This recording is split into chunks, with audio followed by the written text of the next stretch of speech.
ഒരു നിമിഷം നിങ്ങളൊന്ന് സങ്കല്പിക്കുക, നിങ്ങൾ ശാന്തമായ ഒരു തടാകക്കരയിൽ നിൽക്കുകയാണ്. ശാന്തമായ ഒരു തടാകക്കരയിൽ വളരെ ഉപരിതലം വളരെ നിശ്ചലമായി നിൽക്കുന്നു. നിശ്ചലമായി നിൽക്കുന്നു. അതിന് ആകാശത്തെ ഇങ്ങനെ പ്രതിഫലിക്കുന്നുണ്ട് പൂർണ്ണമായിട്ടും. കൃത്യമായി തടാകം ഇങ്ങനെ കിടക്കുന്നു, ആകാശം ഇങ്ങനെ കാണാം. വളരെ ശാന്തമായ ഒരു തടാകം. എന്നാൽ അതിലേക്ക് നിങ്ങൾ ഒരു കല്ലെടുത്തെറിഞ്ഞാൽ എന്ത് സംഭവിക്കും? അതിങ്ങനെ അലകൾ ഇങ്ങനെ ഇങ്ങനെ ഇങ്ങനെ പരന്ന് പരന്ന് എല്ലാത്തിനെയും സ്പർശിക്കാൻ തുടങ്ങും. ഇതുപോലെയാണ് നിങ്ങളുടെ ചിന്തകൾ. ഇതുപോലെയാണ് നിങ്ങളുടെ ചിന്തകൾ.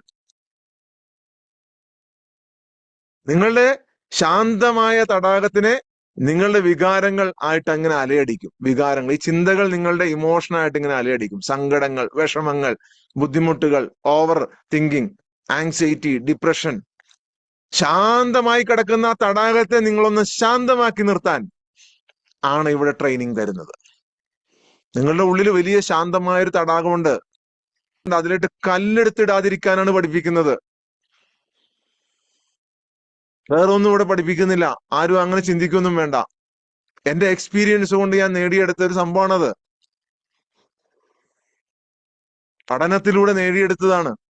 പല ഗുരുനാഥന്മാരിൽ നിന്നും നേടിയെടുത്തതാണ്.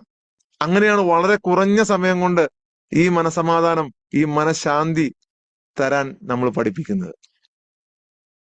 ലോകത്തെ മാറ്റാൻ നിങ്ങൾ ലോകത്തിന്റെ രാജാവാകേണ്ടതില്ല. രോഗശാന്തി കൊണ്ടുവരാൻ നിങ്ങൾ വിശുദ്ധനാകേണ്ടതില്ല.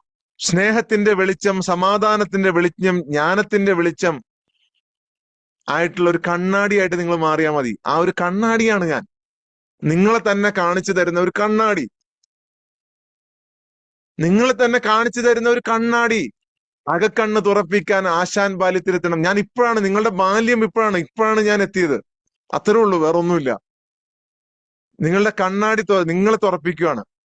നമ്മൾ ഈ ലോകത്ത് എന്ത് ചെയ്യണം? നമ്മള് ഈ ലോകത്ത് സമാധാനം ഹൃദയത്തിൽ സമാധാനം കൊണ്ടുവരുന്നു നമ്മുടെ.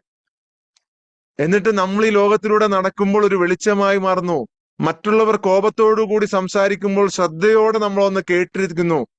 മറ്റുള്ളവർ ഭയം പരത്തുമ്പോൾ നമ്മൾ പ്രത്യാശ നൽകുന്നു. മറ്റുള്ളവർ നഷ്ടപ്പെടുമ്പോൾ നമ്മൾ ഒരു വഴികാട്ടിയായി മാറുന്നു.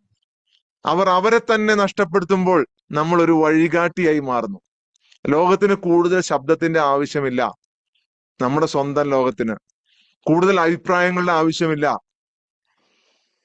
അതിന് ധാരണയാണ് ആവശ്യം. അതിന് നിശബ്ദതയാണ് ആവശ്യം. വിഭജനത്തിന്റെ ആവശ്യമില്ല. ആത്മാവിന് സമാധാനമാണ് ആവശ്യം. മൈൻഡിന് സമാധാനമാണ് ആവശ്യം.